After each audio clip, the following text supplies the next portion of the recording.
Good afternoon and welcome. My name is Deanne Emery and I will be the facilitator of the webinar today. Our presenter is Melanie Ross. Thank you for joining ANAB for our complimentary webinar entitled The Do's and Don'ts of Management Review. Please note we are recording this webinar, so it will be available for viewing in the future. So let's look at some logistics before we get started. Due to the high attendance, everyone will remain muted for the duration of the webinar. Please enter any questions you might have into the Q&A box. You can find the Q&A button at the bottom right-hand corner of your screen. We have planned time at the end of the webinar to answer the questions that you've asked. So let me tell you a little bit about our presenter today. Melanie has over 20 years of experience in quality assurance, quality control, and quality management. She has worked in several different industries, including chemical, biological, oil and gas, and aerospace. Her main role in each of these industries was to develop management systems, including internal audit programs, vendor qualification procedures, and implementation of Lean Six Sigma. Currently, Melanie is a technical products developer for ANAB, designing and developing training courses and supporting client outreach through business development activities. Her role serves as a technical resource to customers, assessors, and other interested parties. So Melanie, I'm going to pass the ball to you. And thank you everyone for being here. Thank you for the introduction, Deanne. I'm very excited to present today on the do's and don'ts of management review. I'm excited to see the number of attendees growing. Like Deanne said, please enter any questions you have into the Q&A box, and we will review those questions at the end of my presentation. Our key takeaways this afternoon are to evaluate general ISO requirements for management review. And I put the word general there because if you're familiar with ISO standards at all, you know that a lot of ISO standards require management review. So from our perspective, we're thinking laboratories, we're thinking, calibration service providers, but management review is also a requirement in those management system standards, such as ISO 9001 for quality management systems. So we're going to look at requirements for management review just in a general aspect, rather than drilling down to one specific standard. So when we look at those requirements, just keep in mind that it may not be the complete set of requirements from the standard that governs your management system. We're also going to understand key considerations for the general inputs to management review based on those requirements for management review, but also looking at it from a business improvement perspective. We'll go through some do's and don'ts of management review so that you can have an awareness of some of the best practices, as well as some of those things that you may want to avoid when doing the management review. And then we will flow into, from those do's and don'ts, to looking at a couple of the best practices for performing management review that we've seen in the assessments that we perform, and as well from my experience as being a quality manager of different organizations. So we want to start first with what is management review. These are two definitions that I have found that explain management review in a really good way. On the next slide, we are going to look at the formal definition of management review, but these are two definitions that will kind of put management review into a better context, rather than just looking at it as I have to meet the standard requirements. So management review can be considered a routine evaluation of whether the management system is performing as intended and producing desired results. And I'll even challenge that definition myself, and I'm the one that typed it on the slide, to change that word management system to business. Evaluation of whether our business is performing as intended. Our operations are performing as intended and producing those desired results. So when we look at the word management system, we don't want to narrow ourselves down to just thinking about that box around our meeting the requirements of the standard. Really, this management review should be used as a tool to improve your business operations. In management review, you review specific inputs and outputs to provide an overview of the status of the management system. And those inputs and outputs come from several different places. The very first one, if you're accredited or certified, is it's going to come from your standard requirements. There are specific requirements for those inputs and outputs. And then you will also add to that any other inputs and outputs that make sense for the context of your organization. When we look at the official definition of management review, we look to ISO 19011-2018. This is the standard for auditing management systems and for guidelines, sorry, it's not a standard, the guidelines for auditing management systems. And when we look at the definition for management system, it is a set of interrelated or interacting elements of an organization to establish policies and objectives and processes to achieve those objectives. So I said that I would challenge our definition of management review in saying that we replace that management system with organization. So it's elements of an organization, it's elements of your business that we use to establish policies and objectives and processes to achieve those objectives. So our management system and our management review should look more at the entire business and not just focus solely on checking that box of the standard requirement. So again, why do we perform management review? When we look at performing a management review, I've already said one reason we do it is to meet the standard requirement. If you're accredited or certified, you have a requirement to perform that management review. Most of the standards say that management performs these management reviews to ensure the continuing suitability, adequacy, and effectiveness of a management system. But there's so much more to why we perform that management review. It gives us an overview of kind of the pulse of the organization. How are these processes operating? What is the outcome of these processes? Are we getting our intended results? So that's why we really want to perform that management review. So I have over on the right here, this is not a complete list. When I went over our key takeaways, I did the caveat that this is not from one specific standard. So I looked at several different ISO standards, and I looked at what are some of those common requirements for management review. And some of the common requirements for inputs to those management reviews are listed on this slide.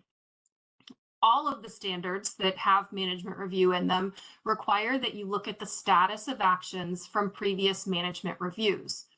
Most of the currently revised standards require a review of the changes in relevant external and internal issues. And this is one of the bullet points that I often see lacking information in. And I've actually seen management reviews that say, we have no relevant external and internal issues. So I challenge you as you put your management review together to really consider what are some of these external and internal issues. And you may say, what does that even mean? External issues could be regulatory requirements. They could be competitors.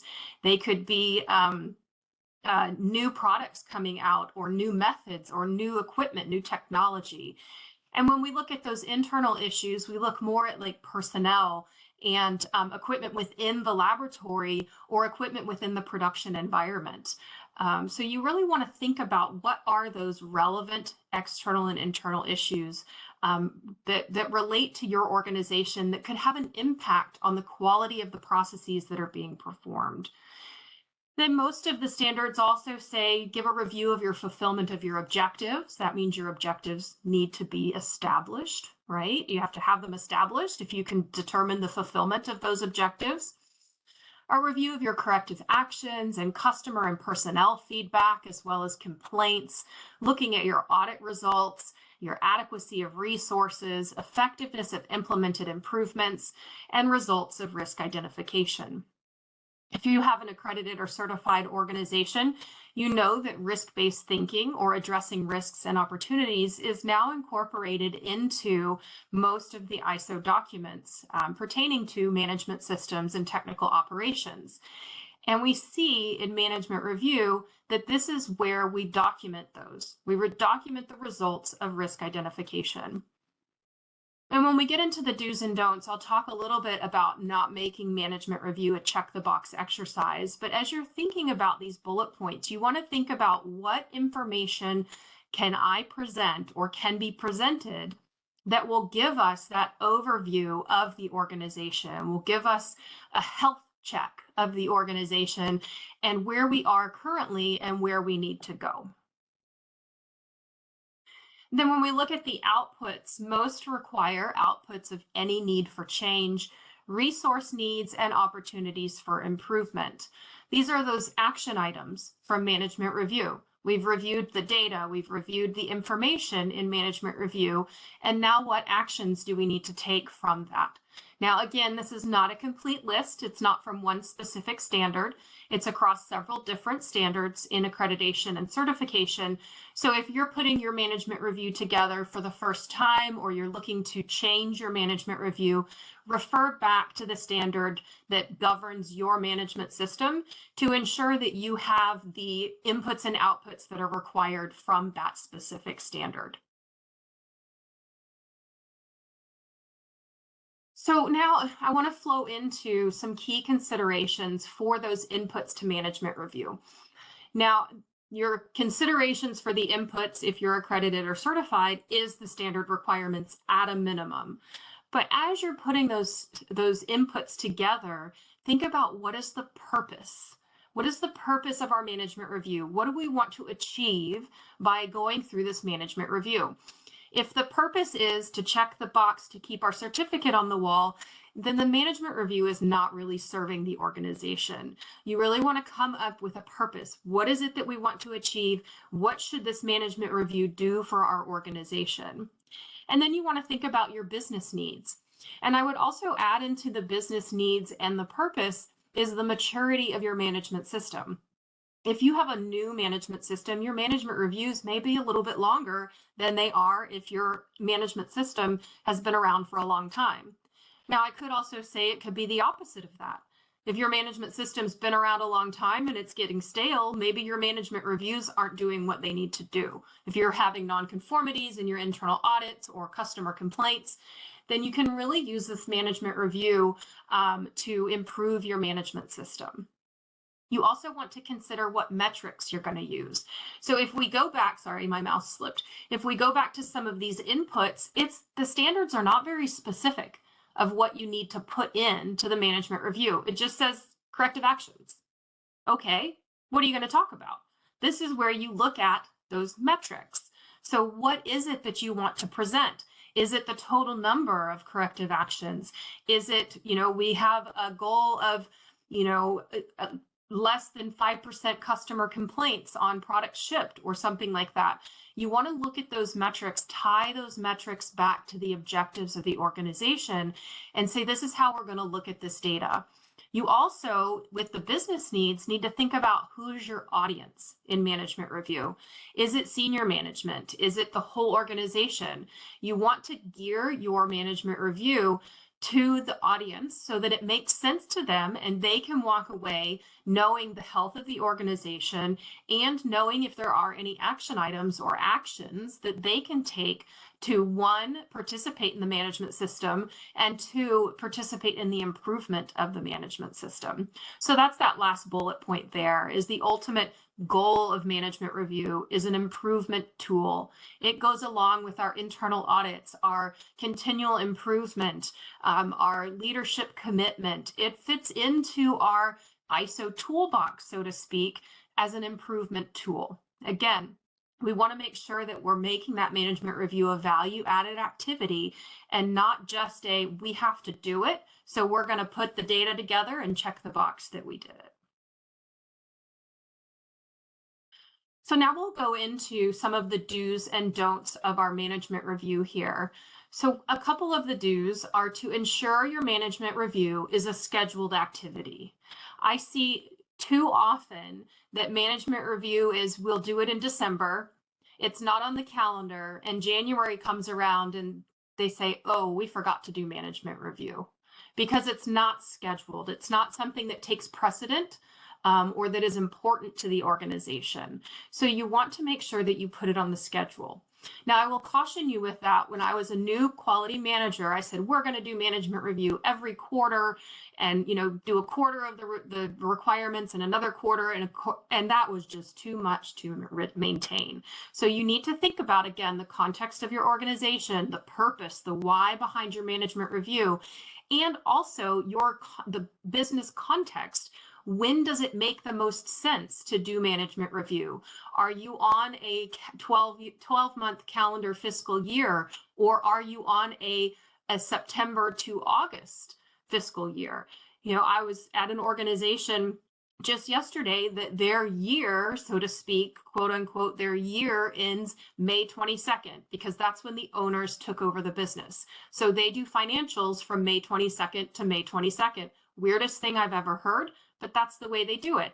So it may make sense for them to do their management review in April instead of in December or January. So you want to think about that and definitely put it on the calendar. Get a conference room scheduled so that it is an important activity and it doesn't fall through the cracks. Again, you want to make sure that all your inputs are effectively addressed. Those are the inputs that are required by the standard, but also any of those inputs that are important to your organization. So I had a company that I was at a couple weeks ago doing an assessment say, we can only put in the requirements from the standard to our management review, right? And I said, absolutely not. You have to, at a minimum, have the requirements from your accreditation or certification standard, but you can add in whatever else you want into that management review. And you have to be careful, though, not to put too much in that it becomes this big, long, drawn-out meeting that by the end, everybody's not paying attention because there's too much data there. So you want to effectively address each of those inputs. And again, that will help if you define that purpose, the business need, and those metrics. So what are the metrics that you're going to put into your management review? And looking at effectively addressing the inputs will also help you track those metrics throughout the year so that when it comes time to prepare your management review, you already have all that information. So you already have the data to feed in. So it's not its own activity to prepare for management review. It all flows into your management review from the tracking that you've been doing the entire time between management reviews. And then the third do on this slide is document the review and the results. Okay, so management system standards and our technical standards, our ISO Casco standards used to say you have to keep records of management review. It was either in quality records or it was in the management review requirements. Well, that has kind of gone away now, and there's not a specific requirement in a lot of the standards to retain records. But we all know if you don't retain records, how did it happen? So we want to make sure that we're documenting what went into the review. So oftentimes that's a meeting agenda or a PowerPoint template or something like that. But you also want to document the results. So you review all this data, you review your metrics, you review your inputs, you have discussions. What were the results? And that is part of those outputs. So your outputs are part of the results, but you also have action items. You also have changes to processes, a lot of different things that can happen as a result of the review. So we want to make sure that you're documenting that meeting agenda, and then on the opposite side of that, documenting the results of the management review, because that's a learning tool. So it's not just checking the box to make sure you have it to show to your assessor or your auditor, but it's also a learning tool for you and your organization to look back and say, what did we discuss and what decisions were made? What action items were assigned? Did those action items get done? So that's just an important thing to do for your management review. And then I already talked about the purpose. Our management review, you want to think improvement. So not everything needs improvement, but if we keep improvement in the back of our minds in everything we do in our management system, or even just in our organization, then our business is going to continue to get better. Our products, our processes, our results are going to get better. So your management review should be geared towards improvement to the organization. Again, we set those goals, those metrics, those milestones. The milestones may be tied to your action items. Maybe an action item is so big that it's going to be a larger project than just a quick fix to a procedure or something like that. And then the last do on this slide is keep your participants engaged. That's knowing your audience, knowing your business needs, and defining those metrics in a way that makes sure that the meeting is relevant to those that are in the room. My very first management review, I'm going to admit on a recording, the CEO fell asleep. So I had way too much data, not knowing my audience. And it was a really long meeting, so I hope you're laughing at that. But we want to make sure that we keep those participants engaged, make sure that what we're presenting is relevant to them, to the organization, with that overall goal of improvement. Some of our don'ts here, I've already said it a couple times, we don't want to conduct management review just to pass an assessment or an audit. Of course, it's a requirement in our standards that govern our management system. So yes, you're going to do it as part of your management system, but it shouldn't just be a check the box exercise. We don't want it to be just another requirement. It should be something, it should be a tool that you're using proactively and effectively to improve your organization and your management system. One of the ones that I like to talk about is don't create an unmanageable action item list. So you're going through your management review and every single thing you talk about is an action item. Well, we need to do this, we need to do that, we need to do this. And you come out of management review with 30 action items. Well, that's just unmanageable. And it's also makes each action item less important. So you really want to focus on those action items that are going to improve the organization. Now, there may be actions that need to be taken. So you may say, well, this procedure needs to be updated, but it's not an action item from management review. It is just something that needs to be done to continually improve the organization, but it's not something that is so big that it needs to be assigned to somebody and have a due date attached to it. I also caution you, and it says don't. These are not hard and fast. You don't have to take these back and say, you know, Melanie said we can't only involve management in our management review. These are recommendations. These are, again, best practices to not just involve management. I'm a big proponent of everyone should be involved in quality. Everyone should have an ownership of the quality of the organization, of the processes that are being performed. And if you open your management review up to other people than management, good ideas may come out of that. Now, if it's your organization's policy, procedure, culture to only have management and management reviews, there's nothing wrong with that. It's just, I think it's better if you have other people hearing that data. Now, it may be that only management is in the management review, but then those results of the management review, those outputs, maybe that's distributed in a memo format or something like that. So just something to consider. And then the last don't here is don't skip the review because of other priorities. That goes back to our first do. Make sure your management review is a scheduled activity. So these best practices are going to flow from our do's and don'ts. We want to make sure that we determine our operational objectives. So a part of your management review is to review the fulfillment of objectives. If you don't have objectives established, you can't determine the fulfillment of those objectives. So as much as possible, tie those objectives to the overall operation of your organization. The more infused that management system is throughout your organization, the more effective it's going to be in managing the processes that are being performed. A big thing about management review is identifying those improvement opportunities. We have continual improvement where we look at feedback from personnel and from customers, and we look at customer complaints and our internal audits, but the management review is another tool to identify those opportunities for improvement. Your management review should provide an insight into the overall health of your organization.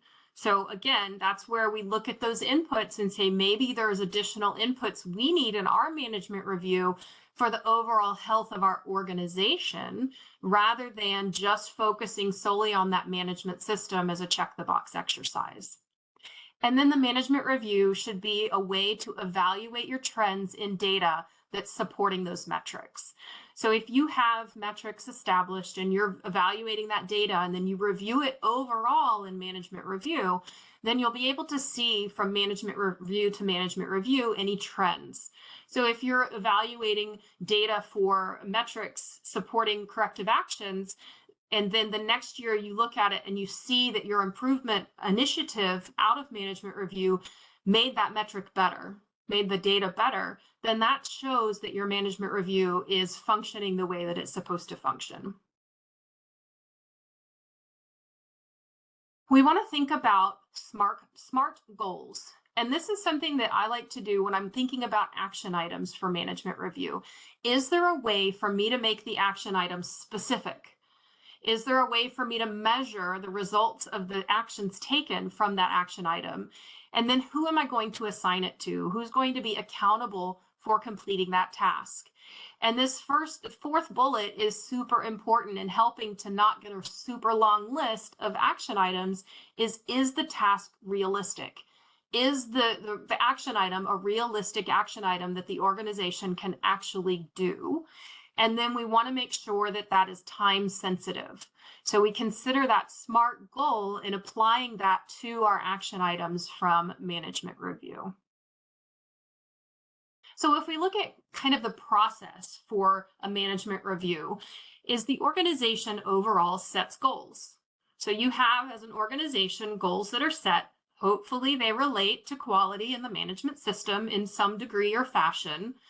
Then metrics are defined. You define those metrics on how are you going to track that you're meeting those goals. You gather data in support of those metrics, and then you evaluate the data and identify trends. From those trends, you determine opportunities for improvement and track progress on improvements. So that identification of trends down at the bottom left can be ongoing as part of, let's say, your quality control data that supports your metrics and your goals. It can also be a part of your management review. So you have people in the room that are looking at your rate of customer complaints. Has it gone down? Has it gone up? You're talking about that as part of your management review. And then your opportunities for improvement can be those action items. So one of the things that we want to make sure is a best practice is if there are any action items coming out of management review, that you are tracking the progress on those action items in support of your opportunities for improvement. So again, it's so important. Set a schedule. Schedule your management review. Make it an important activity that doesn't get overwritten by other things. So you invite management to management review, and they know that calendar item cannot move. That calendar item is important, and other priorities should not take precedent over your management review, because it's a very useful tool to improve the organization. So another best practice is to write an agenda. What are you going to talk about? If you have a management system standard or another standard dictating what your quality system is or your management system is, take those bullet points directly from that standard and then add in any of the other items you want to talk about into that agenda. Document who's there. So looking at who attends your management review can also tell you the buy-in of management to your overall management system. And then again, you want to record those meeting minutes. You want to record key points that were discussed and any of those action items and outputs from your management review. So when we look at this slide says conclusions, but it's not really a conclusion. It's another best practice from management review. We're looking at our metrics and our trends. That's what we're doing on this left-hand side of this formula. Our management review takes our metrics and we evaluate those trends and those metrics. And out of that comes our opportunities for improvement. We go through our management review with the idea that it is supposed to support the organization in improving processes, in ensuring that we're meeting our objectives. Those objectives could be related to quality management, or they could be related to the organization as a whole. All of those inputs to management review, whichever standard governs your management system, are carefully considered as the items that are important to improve an organization's operations. So we want to make sure that we're effectively tracking those metrics, looking at those trends so that we can continually improve our management system or our organization as a whole. And management review is one way for us to do that. So again, we want to use our management review to improve our business operations. So the standard requires, any standard, I can say the standard requires that you use management review as a continuous improvement tool for your management system. That's the focus of our standards, whether it's a management system standard or a technical standard such as 17025. But I challenge you to use the term business operations when you're thinking about your management review. If you think about it in that aspect, it will become a value-added activity for your organization and not just that check the box exercise that has to be done every year so that we can show our accreditation body or our certification body that we did it. You really should look at management review as that tool, one of the tools in your toolbox to improve your organization, to get a better product, to have a better process, to produce valid results. Then you want to track your appropriate metrics consistently. So it helps and streamlines management review. If you have your goals or your objectives for the organization, you set your metrics, you know what data you're capturing, and then it's all together. It all fits together like a puzzle where all these pieces come together. And again, where you get to your management review, you just put all that together in a package and present it to management in one meeting or several meetings so that they can see the overall health of the organization. And then again, we want to document those relevant action items. And I use the word relevant here because again, we don't want to come out of management review with so many action items that we don't even know where to start. You want action items that are relevant to the overall objectives of the organization and that are relevant to continual improvement. They relate to those outputs that are required by your standard, but they also are applicable to improving the management system and improving the business operations overall. With that, I am going to turn it back over to Deanne to go over some additional resources before we get into your questions. Thank you, Melanie. That was a great presentation. We really do appreciate it. So I know we have a few questions, and while you're thinking of your more questions to put in the Q&A, I'd like to look at some of the additional resources that ANAB does have for you. And again, we use a variety of media to further your understanding of standards, accreditation, management system, and assessments.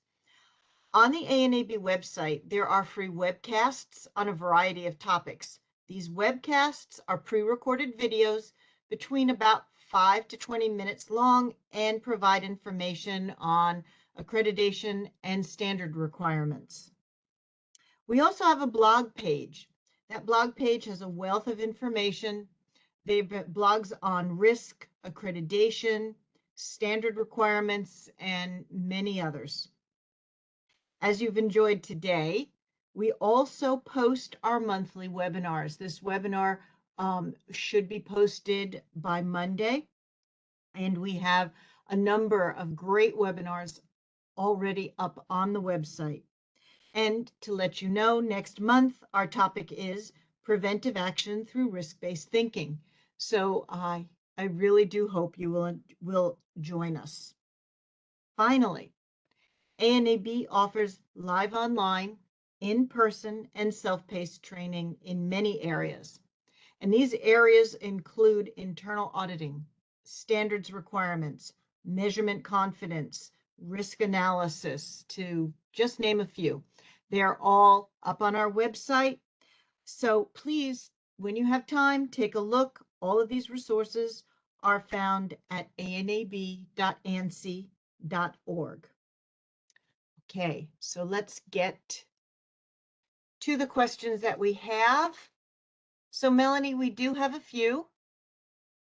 So the first question that came in was, do you think ANAB will begin requiring the submission of the completed management review instead of a review during the assessment surveillance activity to ensure the reviews are completed as required?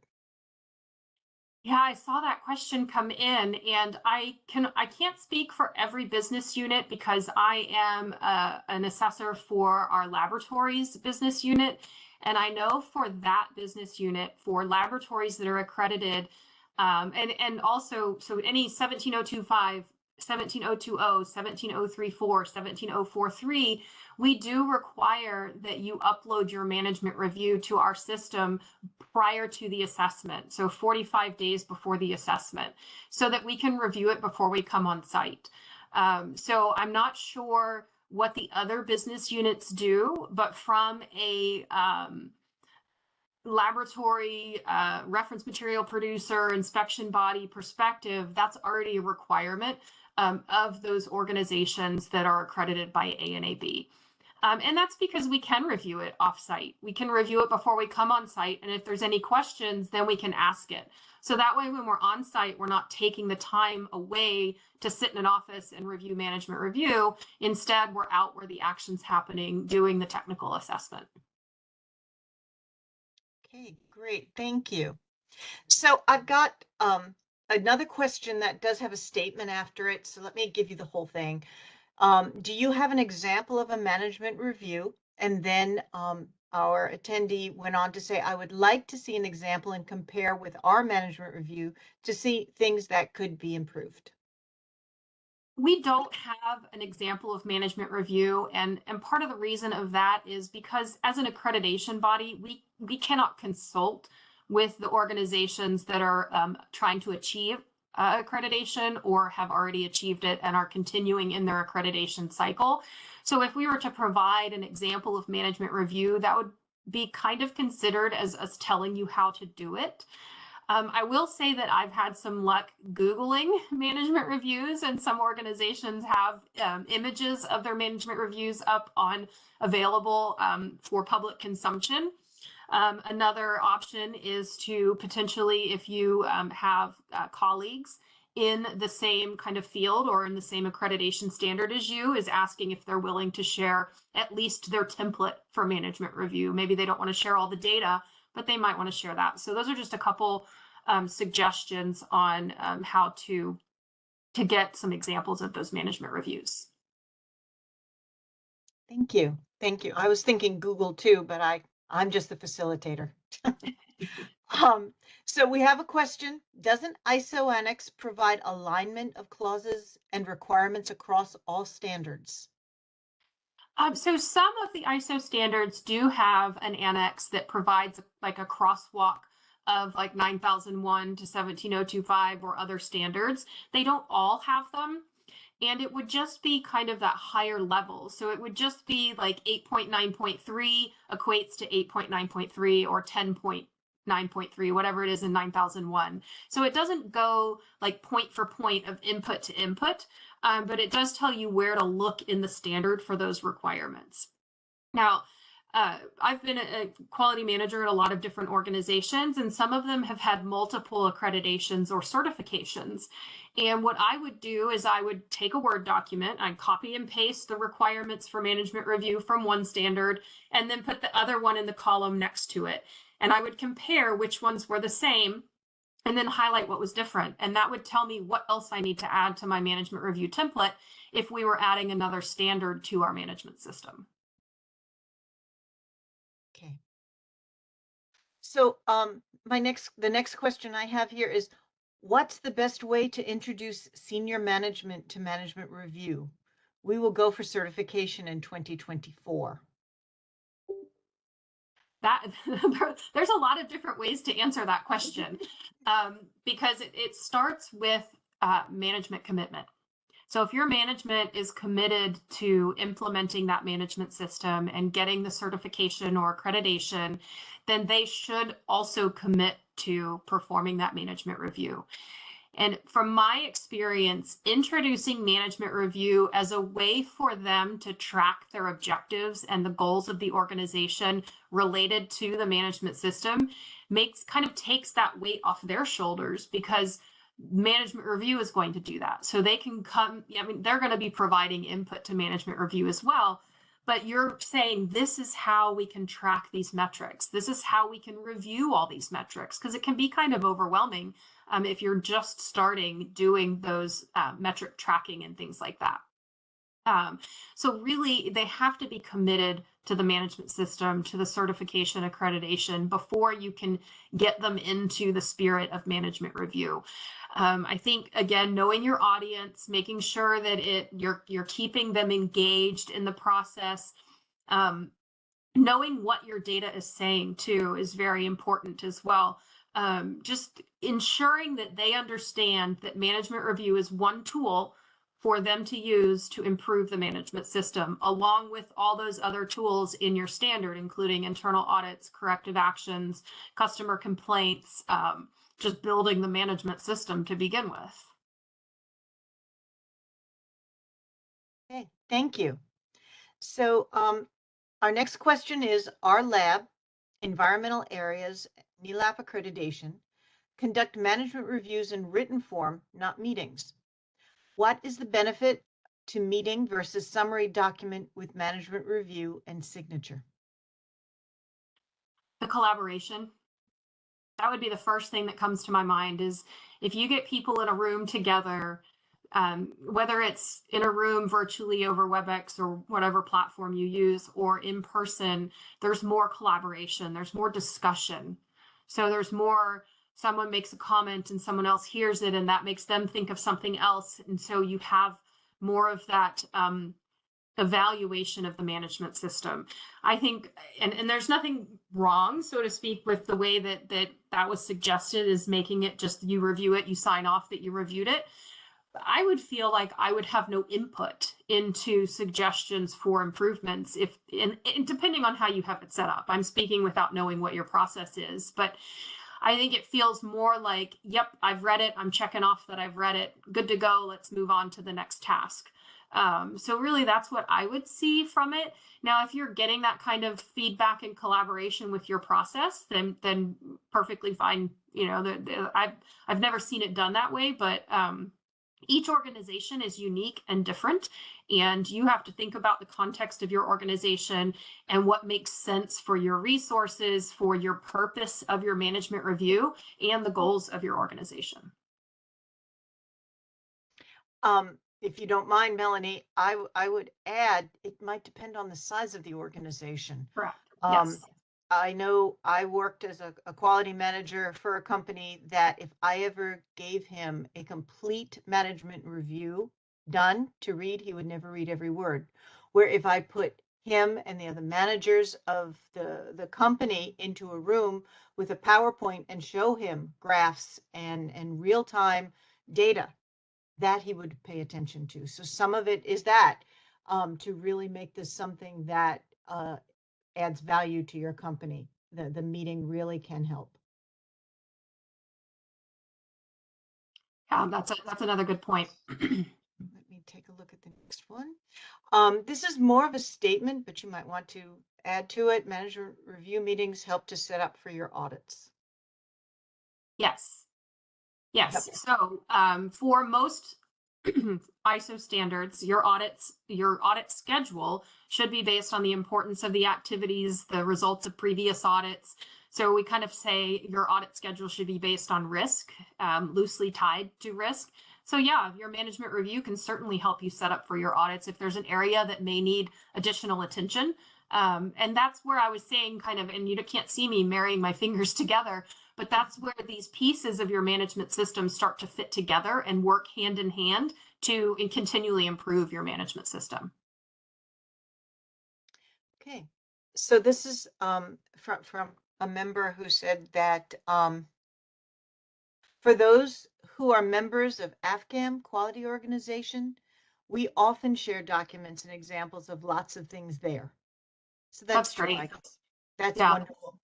That's a good idea. So professional organizations where you can meet up and you're at conferences or things like that together, you can certainly collaborate. I know I taught our internal audit intensive workshop in San Francisco at the beginning of the year, or sorry, end of the year, a couple months ago. I keep thinking we're already in January. And people were trading business cards of, oh, I like the system you have. Could we talk later, have a meeting after this? And so, yeah, there's definitely collaboration there. Yeah. Okay. And I believe we've answered this, but I'll just say it.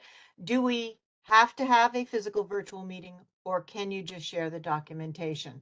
So I do believe we've addressed that, yeah, we can do it either way. As Melanie said, depending on the context of your company, the size. Melanie, if you have anything else to say. No, I like the way that you said it, is the size of the organization really matters, and the context of your organization, the maturity of your management system, all of those things feed into what makes sense. So we go back to that list of what is the purpose of your management review and what are your business needs. Look at those two things and then move on from there. Right. That is actually the last question I see. If anyone has any other questions, or if I missed one, but I don't think I did. I did have one come in to me directly, and it says, are there any suggestions for freshening up a stale management review process?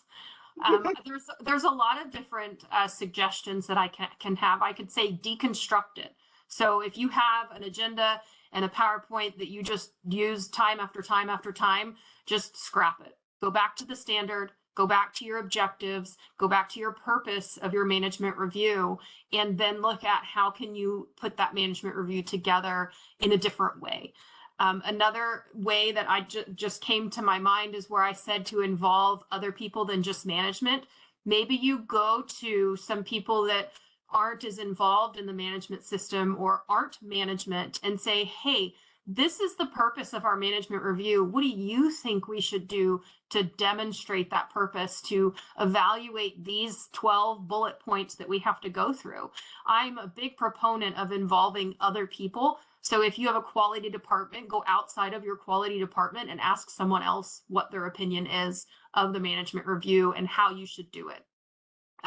You get really good ideas that way because they're not in it every day. But it can get really stale if you don't work on keeping it serving the purpose. So keeping it as an improvement tool, a tool in your toolbox of continual improvement. And I think leading into what you were just talking about, Melanie, we have a great comment.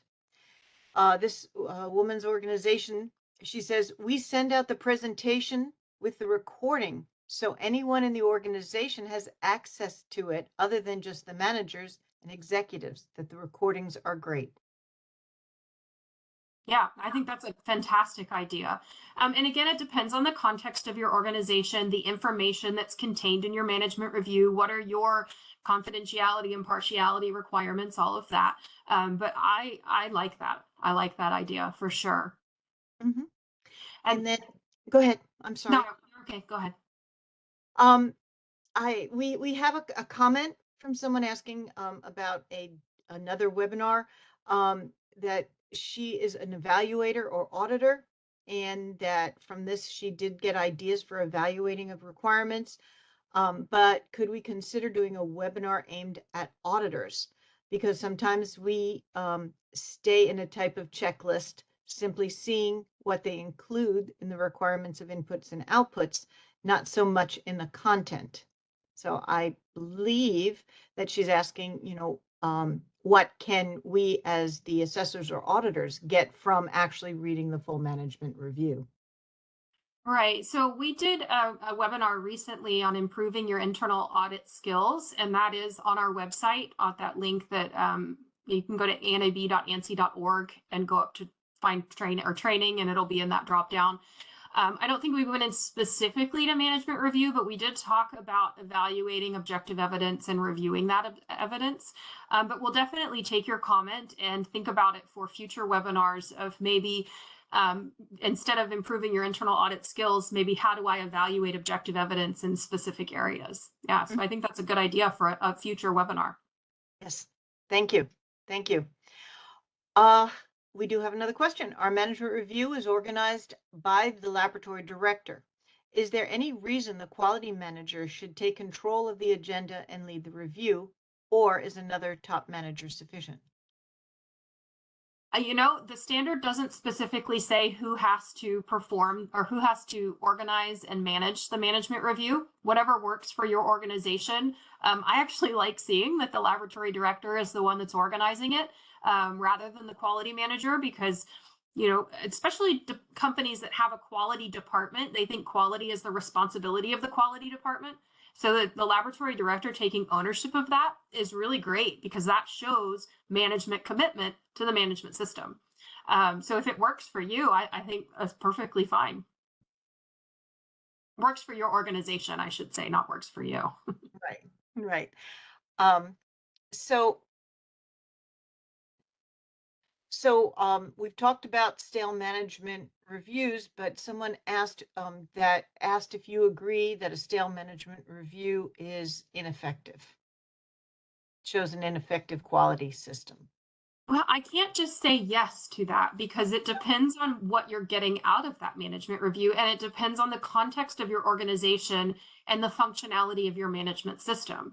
So I'll go with an example of a laboratory that I went to that said, we don't have any customer complaints, and literally they don't have any customer complaints.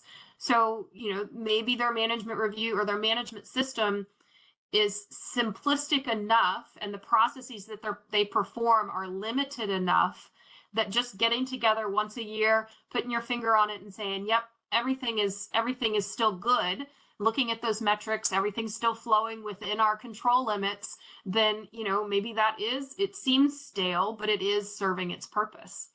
I mean, it could be. But I would also, challenge you to, if it does feel stale, to shake it up a little bit and see if you can look at your objectives. Maybe your objectives are getting stale and you need new objectives. And then looking at your internal audits as well. Are they generating effective nonconformities or findings for your management system as well? Okay. What are the reasons management review systems have been determined not to meet ISO requirements during an audit? I mean, the biggest one is not having all the inputs. So the standard requires that you have specific inputs, and if you don't have all of those in there, then that would be an opportunity to have a nonconformity. The also another one would be not having a record of management review at all, because you have nothing to demonstrate that you did it, or not covering all the required outputs. That could be another one. Having a quote unquote stale management review is not really a nonconformity that could be cited, because that would be my opinion. We have to look at the objective evidence. One of the things that's challenging in making sure all of the inputs are in your management review is if your management review doesn't have the category specific bullet points that are in the standard. So if you're creating your management review from scratch, or you are wanting to revamp your management review, just copy and paste from the standard. Title that section corrective actions, title that section customer feedback, so that it's easy to find that you are meeting the requirements of the standard. Great. And then we have some comments about how great your presentation is, Melanie, which I Thank you. Absolutely agree. But we do have a comment that says, yes, please, more auditing skills improvement.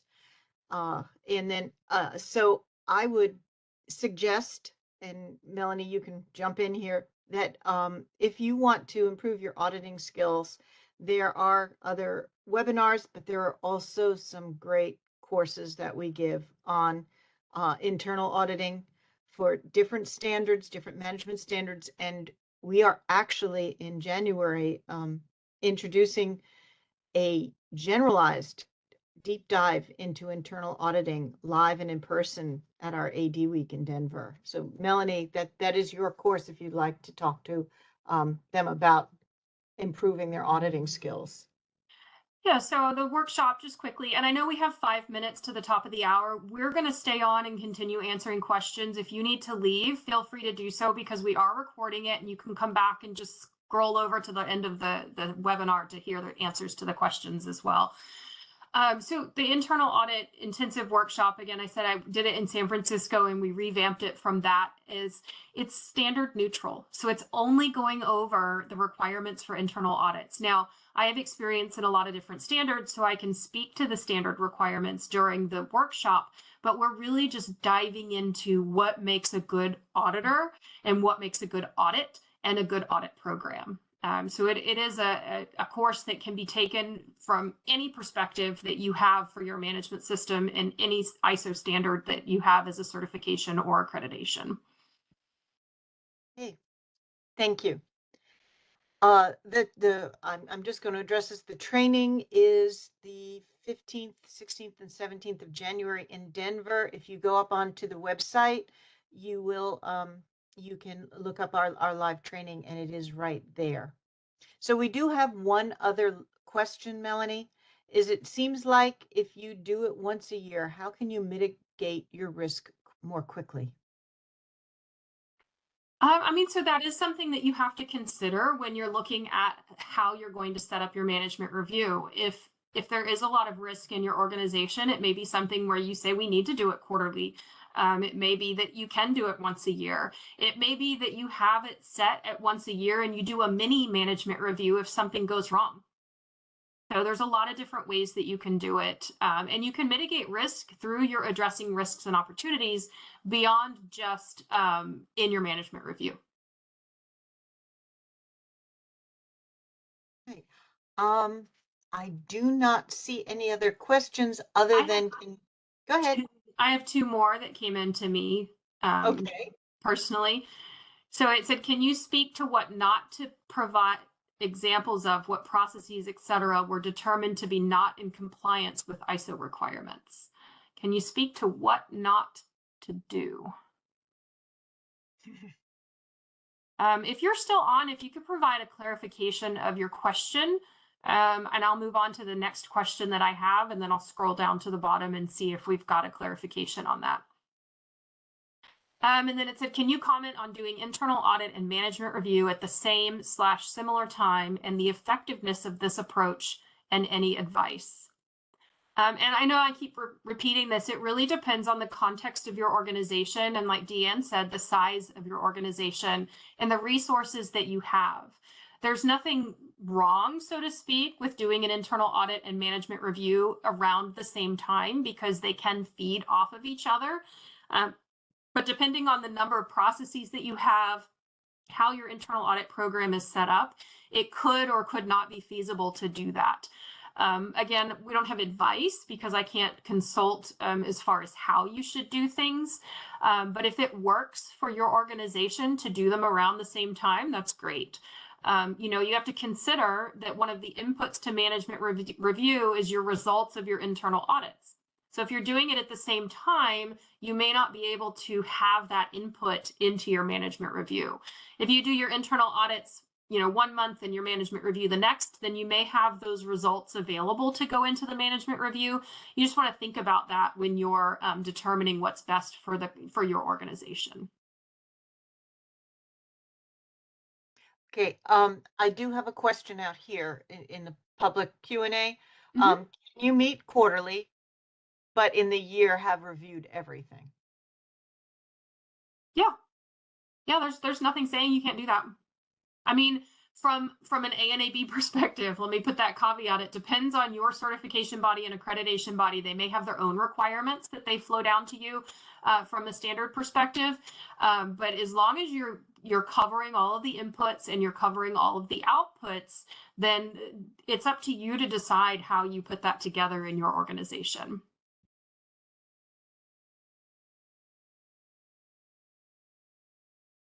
And then I saw one more come in all the way at the bottom of what guidance would you give to gathering and utilizing data and results for monitoring, measuring, analysis, and evaluation for the management review?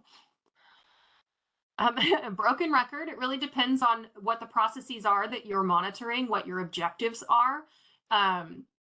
You have to set those objectives to begin with. What are your goals? What do you want to obtain? What do you want to achieve? And then what data are you going to track in order to ensure that those goals are met? So really writing it down, you can look at that SMART goal process and saying what data do we need to say that we're meeting this objective or not meeting the objective.